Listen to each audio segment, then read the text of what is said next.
With the release of Borderlands 3's 6th DLC, the directors cut many behind-the-scenes images and concepts were released for everyone to see. But along with that, the game was given all new additions as well, including a brand new raid boss. But also included was a continuation of the story and setup for the future of Sirens and the end of the universe. Literally. Spoilers ahead for anyone who hasn't played the missions included in the DLC, but if you have played it or just don't care about being spoiled and just want to know what's in store for the future, then let's continue. You see, the entire DLC, per usual for Borderlands, is tied up in comedic elements with a much more deliberate purpose of expanding the universe for the next game. Ava in this starts up her own podcast called Mysteriously. During this, she would investigate seemingly paranormal and unexplained deaths/murders that occurred all across the universe. Slowly but surely, she begins to connect the dots and realize that all of the murders are connected in what leads to an encounter with an Iridian Guardian named the Seer. The Seer's role in everything expounds past just the events of this DLC, and in fact is directly tied to the main story with the Calypsos in an attempt to completely alter your perception of what was really taking place. As the Seer's name suggests, it's alluded to the idea that it had visions of the future and events yet to come. And throughout the story, we hear of some sort of catastrophic disaster, and it is the Seer which begins moving pieces around to make sure this event doesn't happen. The course must be corrected. The twin acausals must be delayed. You will lead them astray. The prime instrument must reach the ship containing the key fragment first. Why? What's at stake? The end itself. I see ruin. I'll do as you say. Just this once. So pretty much the entire storyline of Borderlands 3 was secretly being manipulated and influenced by the Seer helping both sides of the conflict. At times, it was beneficial to assist the Crimson Raiders in getting the vault keys, other times it became a priority to help the Calypsos get closer to their goal. From everything we can tell, the whole purpose of it was to open Pandora's vault completely. Everything more or less went according to how the Seer wanted it to end. By the end of the game, when Elpis begins being used to open Pandora, this event was the thing the Seer was trying to accomplish because, for whatever unknown reason, this would have prevented the catastrophic future it saw. But as it happens, at the end of the game, Lilith wound up firehawking the moon, which stopped it. This singular action, as the Seer describes it, completely shattered the future. The course can no longer be corrected.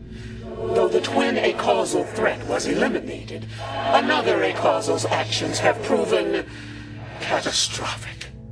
When the key vanished, so too did the future. The key? You mean when Lilith firehawked Elpis? The actions of your leader did not merely bend the course, she shattered it. All of our work is for naught. Everything was in its control, but what Lilith did pretty much sealed their fate. This also brings up an interesting talking point about the Sirens as well though. You see, the only reason the Seer was having to manipulate other people in and around the characters involved in the main story is because the Seer seemingly couldn't control or predict Sirens. On the theoretical spectrum of free will and what it means to have it, humans seem fully in the Seer's capability of influencing them to do certain things like betray their allies. But according to the Seer, Sirens have free will. Acausals like you are chaos incarnate, unguided, ripping holes in the fabric of causality like exit wounds through flesh. But you are correct. You cannot be controlled. The Seer couldn't predict or see what it was they were going to do with its powers, so it had to work around it as the events developed. We all know Sirens are special, but we still have yet to know what makes them special. And it is precisely this free will they have which turns the Seer in attempting to murder Ava and the Vault Hunters on Necrotafeo.